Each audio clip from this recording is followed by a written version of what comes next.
মাত্র ৭২ জন, বনাম হাজার হাজার সৈন্য, তৃষ্ণায় কাতর, তবুও তারা মাথা নত করেনি। ৬৮০ খ্রিস্টাব্দ, ইরাকের কারবালা প্রান্তর।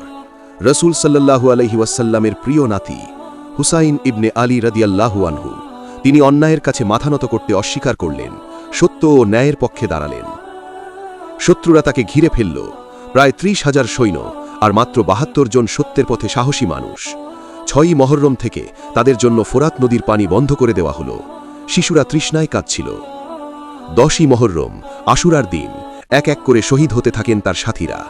এমনকি তার ৬ মাসের শিশু আলী আল আসগার তৃষ্ণায় কাতর হয়ে শহীদ হন। শেষ পর্যন্ত হুসাইন ইবনে আলী রাদিয়াল্লাহু আনহু একা দাঁড়িয়ে যান, তবুও তিনি অন্যায়ের কাছে মাথা নত করেননি। অবশেষে তিনিও শহীদ হন। এরপর ইতিহাসের সবচেয়ে বেদনাদায়ক দৃশ্য, তার পরিবারকে বন্দী করা হয়, তার পবিত্র দেহের সাথে নির্মম আচরণ করা হয়।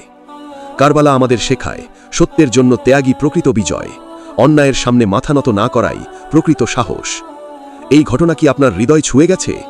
কমেন্টে লিখুন। আল্লাহ আমাদের সত্যের পথে রাখুন। এমন ইতিহাস জানতে ছায়াভ্রম সাবস্ক্রাইব করুন।